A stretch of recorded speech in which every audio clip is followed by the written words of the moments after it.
Okay, so door is a portal as well. We'll get onto portals. But yeah, the idea of opening something to go through it and you emerge on another side.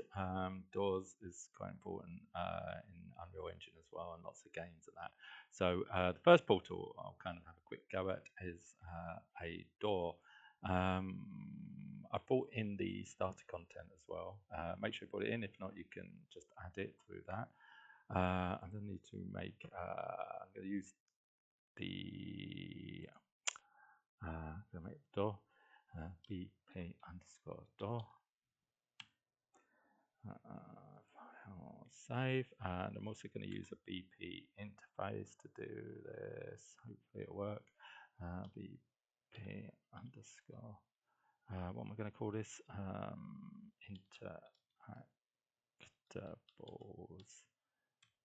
Like that. Let's save it. And then inside that, I'm just going to make my interactables, and compile, save. I'm going to close that. So I'm going to go into my BP door. Just going to stick it up there.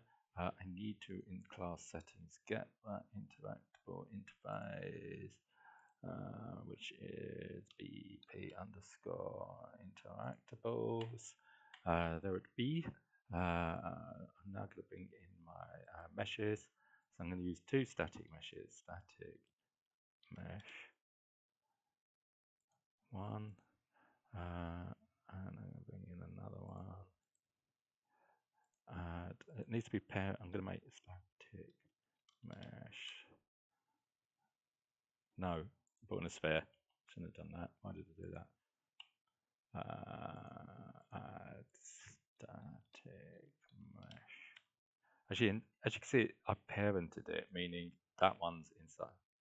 What? Why is it doing that every time? Wait, add static mesh. Sorry, don't know why I did that. So this one will be the door frame. This will be the door. So the door is in the door frame. Is it? It is now. Sorry. Compile, save. So I'm going to bring into here the door frame. Door frame. Come out here, and then this one's going to be the door.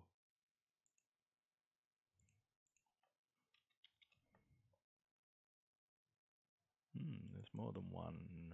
Not that one. That one. Cool. Okay, let's just have a look at it. So I'm going to bring the door in so it's along there like that. F. Stupid angle on it. There we go. There it is, and it's there. So when I rotate it, not on that one, on the green one. That one, not on that one. On the blue one? Yes, that one. So it kind of goes, oh my god, I've deleted it. Put that note like that, so it's not the right thing. So it's there, but for some reason the door has not got a collision box on it. So I need to go to, no, I need to go to the other one, this one. You selected asset. Does it not go to that one? Oh, do I need to do it that way? Okay.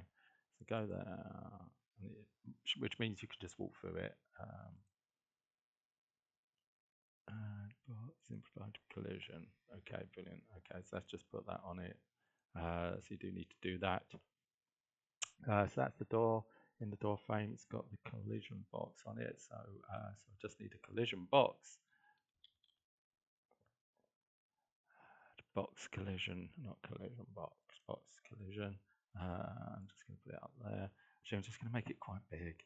Like you could put it on the handle, but I'm going to make it quite big just in super case, just to make sure it does open. I'm going to do it on a key press anyway, so compile, save. So that's all set up there. That's everything that you need to do it.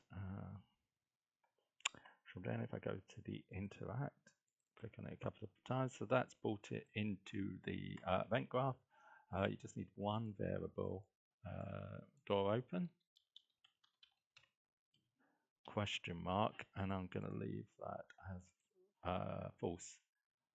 I think so. It's not open, so I'm not taking it. I think you could probably do it with less kind of booleans if you have it open, but I'm going to do it this way for now, as false. So I'm going to bring that in. So the door is open.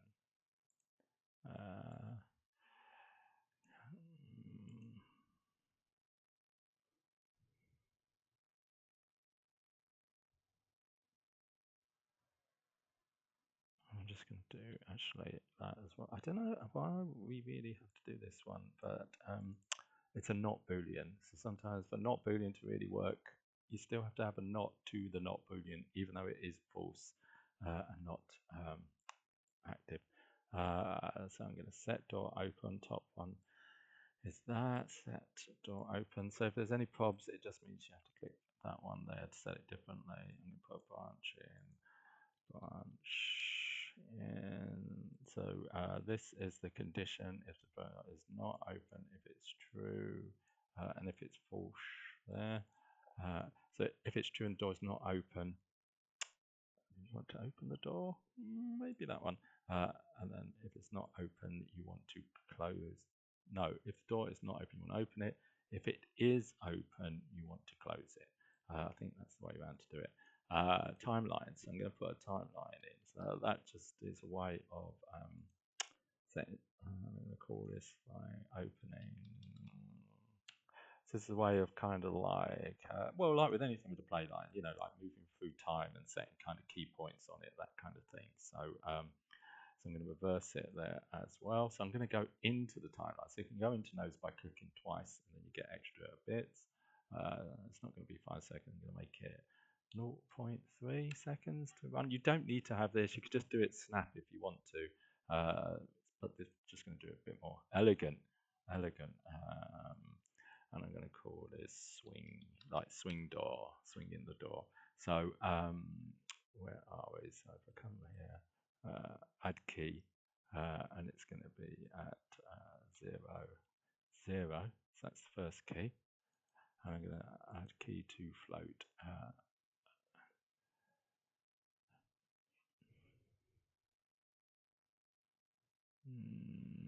Add key to float. And I just want this to be at 1. What's the axis?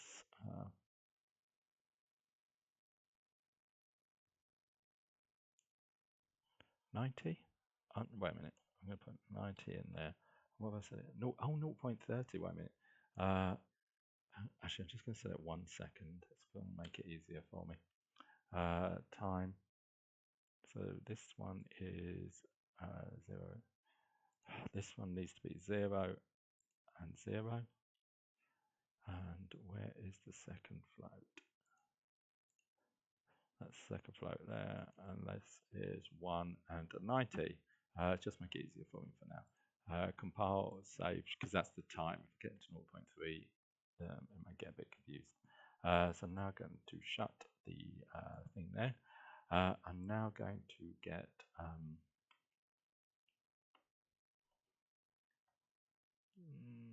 oh, I didn't call them anything. That's door frame, that's the door. Let me rename it.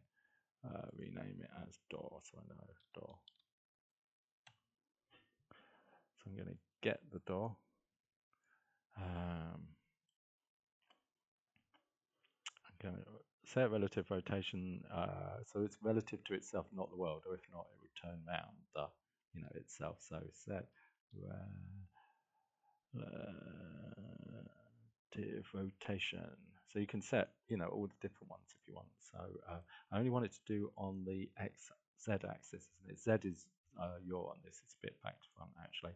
So now you can see that's the swing. That's the alpha channel that I made.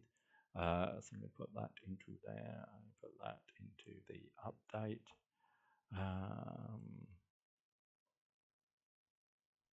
So that's all done. So now, like with the other times, you need to call this from the third person blueprint, which content. I may be using those for the next bit. Content, blueprints. Blueprints. No. Oh, that's the starter pack. That's why. That's on a one level blueprint. Okay, so I'm in the BP third person character. I'm just going to do the E key.